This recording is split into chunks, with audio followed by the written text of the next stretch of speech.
नमस्कार साथियों, मैं शाहिम हसन इस समय सहारनपुर में आया हूं और सहारनपुर में आने की एक खास वजह है। एक अधिवक्ता के चैम्बर पर मैं मौजूद हूं।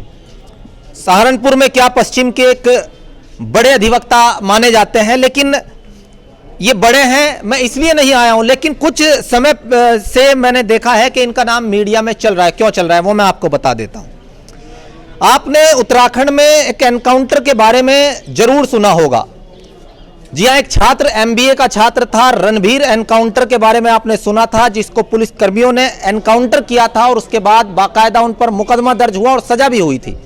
उसके बाद उस केस की बहुत बात हुई थी, लेकिन उसके बाद से उत्तर प्रदेश में क्राइम को कंट्रोल करने के लिए एनकाउंटर का एक मामला चला, जो काफी बड़े स्तर तक अभी भी पुलिसकर्मी करते हैं, जो इस बीच कभी कभी निर्दोष भी उसके दायरे में आ जाते हैं, जद में आ जाते हैं और वो कानून की हत्या के समान होता है। ऐसा ही कुछ मामला हुआ था देवबंद में, जहां पर एक एनकाउंटर हुआ और उसके बाद उस एनकाउंटर के एक ऐसा व्यक्ति काल के गाल में समा गया, जिसकी ना तो कोई क्रिमिनल हिस्ट्री थी, ना आपराधिक इतिहास था, उसके बाद भी उसका एनकाउंटर हो जाता है। चलिए, जिसमें एक एफआईआर दर्ज कराने वाले अधिवक्ता जानिसार चौधरी, उनसे हम बात करेंगे। क्या पूरा मामला था सर, किस तरीके से ये सब मामला था, वो जरा हमारे दर्शकों को बताएं आप। एक अफरोज नाम की लेडी है, ग्राम थीतकी की। उसके पति जीशान हैदर 45-50 बीघे के काश्तकार थे, बड़े अच्छे, 2 लाइसेंस उनके नाम थे। उनको एक अच्छी आदत थी कि पुलिस वाले में गांव का जमींदार होने के नाते कभी आते थे, चाय वाय पिलाते रहते थे। एक दिन रात को पुलिस वाले उनके घर आए और उनको घर से बुला के ले गए कि कहीं जंगल में कऊ कसी हो रही है, आप चल के वो लोकेशन फला ईंख है, इस साइड में है, फला आदमी का है, आप थोड़ा लोकेशन हमें बता दें। और लोकेशन में उसे साथ लेके गए और उसी का एनकाउंटर करके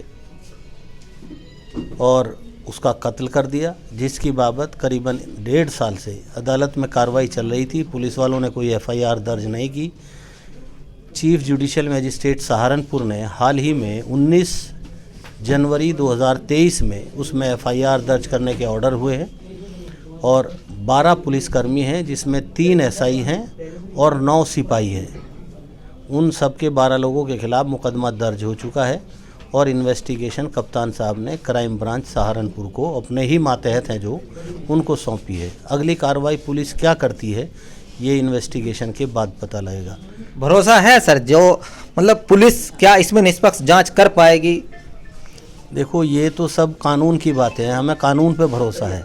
ना एसएसपी के बारे में कुछ कहना चाहेंगे, ना किसी और संस्था के, लेकिन ये बात ज़रूर है कि इसी ज़िले में कप्तान के मातहत जो पुलिसकर्मियों ने ये घटना घटित की है, उनके खिलाफ निष्पक्ष विवेचना अगर करानी है तो उसके लिए किसी और संस्था से विवेचना कराना चाहिए। अपने ही मातहत संस्था से अगर विवेचना कराते हैं अधिकारी, तो मैं समझता हूँ वो इतनी निष्पक्ष विवेचना नहीं होती। तो ये पूरा मामला था जो जानिसार चौधरी ने आप सभी, तो सवाल यही है सबसे बड़ा। एफआईआर तो हो गई, लेकिन क्या इसकी निष्पक्ष जांच होगी? सवाल यही है।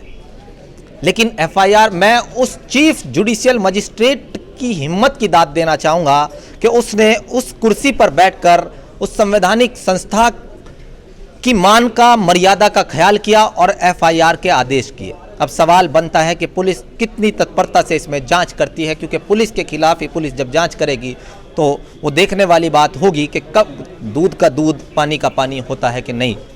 लेकिन सवाल यही है कि आप पुलिसकर्मी होकर के किसी एक ऐसे व्यक्ति का कत्ल कर देते हैं, हत्या कर देते हैं, तो कानून के रखवाले ही जब कानून का गला घोटेंगे तो फिर इसी तरह के मामले सामने आएंगे। लेकिन सवाल बहुत सारे हैं जिनका जवाब आगे जांच में पता चलेगा।